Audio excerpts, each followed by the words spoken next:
Good morning, children. We have discussed about the different units of the computer. So we have discussed about input unit. Then now let us discuss about the processing unit. The processing unit in our computer is the central processing unit or the CPU. So the CPU is divided into two units. They are control unit and arithmetic logic unit, CU and ALU. So let us see what is a CPU. It is an electronic circuitry of a computer that carries out the actual processing and is usually referred to as the brain of the computer. So what is the function of the input unit? It takes the input data and gives it to the CPU for processing. So the data is processed inside the CPU. This CPU is also called processor. The CPU is given instructions and data through programs. Then the CPU then fetches the program and data from the memory and performs arithmetic and logical operations as per the given instructions and stores the result back into the memory. While processing the data are stored in the memory. So let us see the different units of the CPU. So CPU has two units, they are ALU and CU. ALU means arithmetic and logical unit. This unit of the CPU performs arithmetic operations like addition, subtraction, multiplication, division, and logical operations like greater than, less than, greater than equal to, less than equal to, not equal to. ALU performs the specific operations and stores the result in memory. The result of this logical operation is either true or false, and this result helps in decision making of the computer. Next unit is the control unit. The control unit controls sequential execution of instruction. It interprets instructions and guides data flow through the computer's memory. ALU and input or output devices.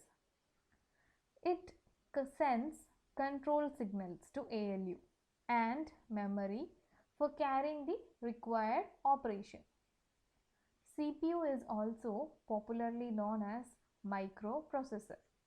So CPU is divided into two units. They are arithmetic and logical unit and control unit. Next type of unit is output unit.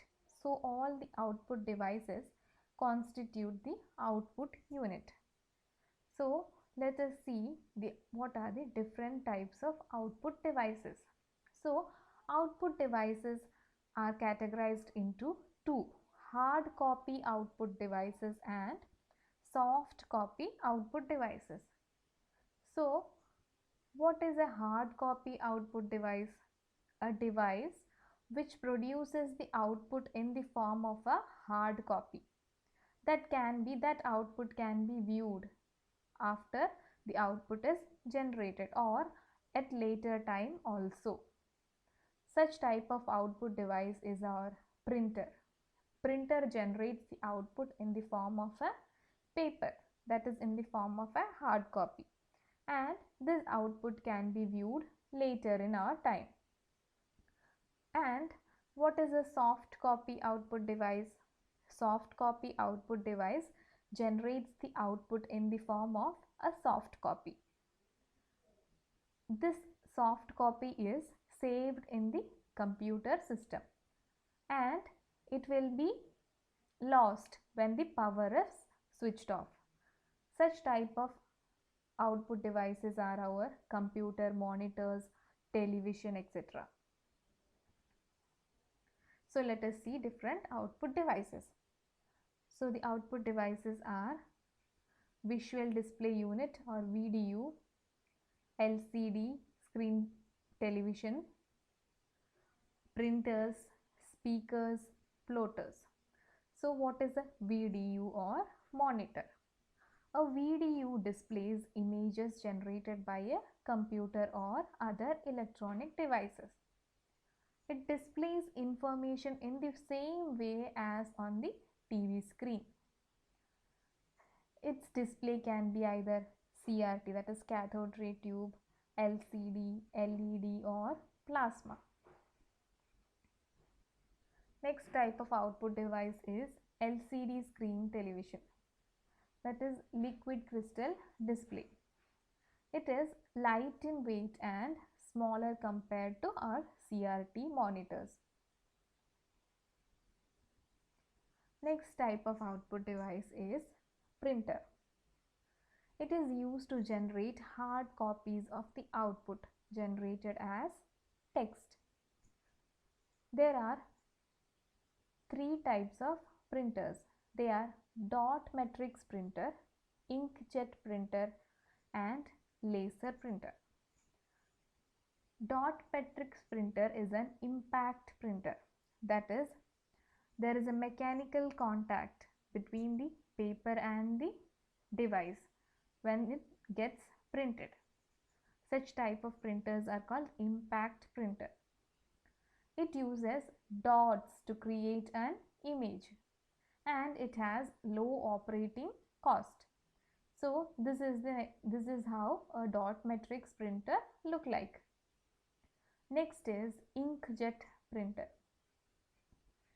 It spreads quickly dry ink on a paper.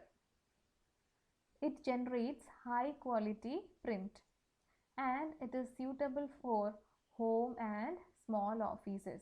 This is how a inkjet printer looks like. Next is laser printer.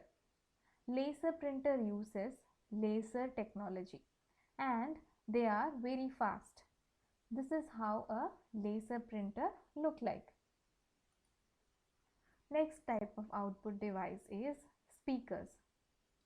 Speakers generate sound as the output. For a speaker to produce sound, a special device called sound card is to be installed in the computer system. With the help of that sound card, the speaker can produce sound. Next type of output device is the plotters. Plotters are usually used for taking the printouts in a large sheet of paper. They are used to produce high quality drawings and images. They can print in large size of paper, unlike a printer which prints in a very small paper. But plotters are used in computer aided design, that is CAD, for the purpose of drawing plans of buildings. Architects use this plotters to print the plan in a large sheet of paper. Next unit we have to discuss is the memory unit. We have discussed about central processing unit and output unit. Next type of unit is the memory unit. A computer system needs memory to store the data and instructions for processing. So there are two types of memory in the computer. That is, first is primary memory and the second is secondary memory. Primary memory is also called main memory and secondary memory is also called auxiliary memory. So let us see what is a main memory or primary memory. This main memory is used to store data and instructions. The main memory or primary memory is an essential component of a computer system. Program and data are loaded into the primary memory before processing. The CPU interacts directly with the primary memory to perform read-write operations.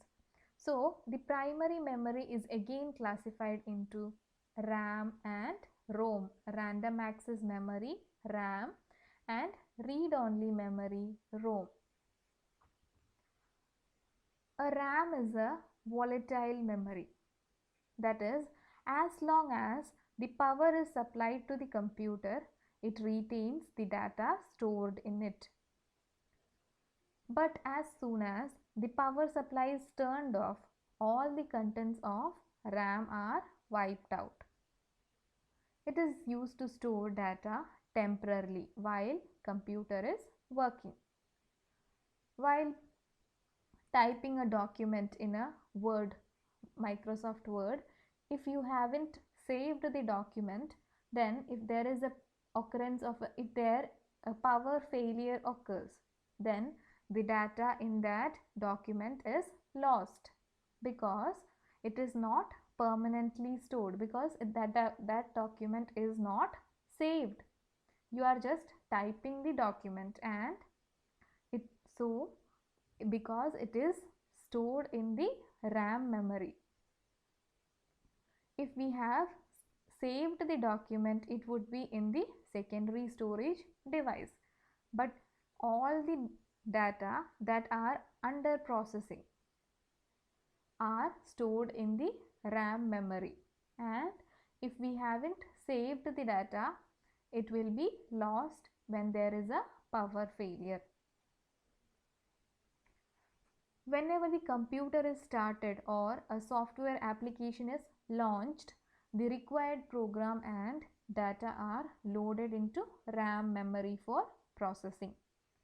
RAM is usually referred to as the main memory and is faster than the secondary memory or storage devices. Next type of memory is ROM memory or read-only memory. RAM memory is volatile in nature, but on the other hand, ROM is non-volatile. That is, the data stored in ROM memory will not be lost even if there is a power failure. It is used as small but fastest permanent storage for the content which are rarely changed. So it is called read-only memory. That is, only read operations can be performed on the ROM. That is, we cannot change the contents of the data stored in ROM memory. So, usually startup programs are stored in the ROM memory. That is, the program which are required to load the operating system into the ROM. Whenever we start our computer, we have to first load the operating system like Windows or Linux. We have to load that operating system into the RAM memory so that our computer gets started. For that purpose, we need a program called bootloader. That bootloader program is stored in our ROM memory. So we have discussed the main memory. Main memory has two types of memory, read-only memory and random access memory. So next is secondary memory. So secondary memory is also called auxiliary memory. Here the data stored in the secondary memory are stored permanently and it can be used in future. Secondary memory is non-volatile and has larger storage capacity than the primary memory, and it is slower and cheaper than the main memory, but it cannot be accessed directly by the CPU. If we want to access the contents in the secondary storage memory, first the data are to be loaded into the primary memory, and from that primary memory the CPU will access the data. Examples of secondary memory devices are hard disk, CD, DVD, memory cards, pen drives, etc. So let us see the different hard disk. different secondary storage devices. The secondary storage device, first one is the hard disk. Hard disk is a non-volatile high capacity storage device. So it consists of solid round disk packed on one another and made of magnetic material sealed inside a case. It has tracks, sectors and cylinders. Tracks are this circular plate is called platter. So each platter is divided into small circles called tracks. Again, these tracks are further divided into small pieces called sectors, and all the sectors constitute a cylinder. All the sectors in all the tracks in different platters, which are parallel to each other, constitute a cylinder. Next type of storage device, secondary storage device, is a Blu-ray disc. So Blu-ray disc is a high capacity optical disc medium.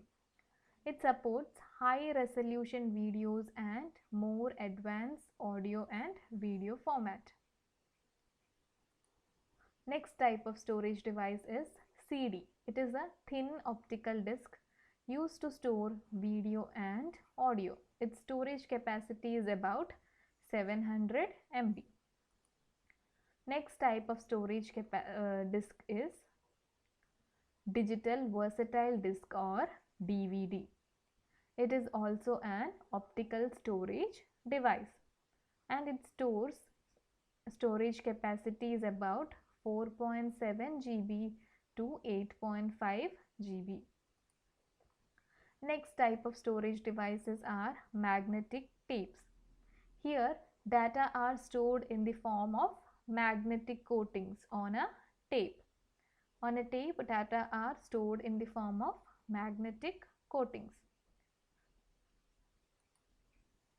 Next type of storage device is pen drive. It is a small portable memory which can be plugged into the computer with the USB port. Portable means it can be moved from one place to the other.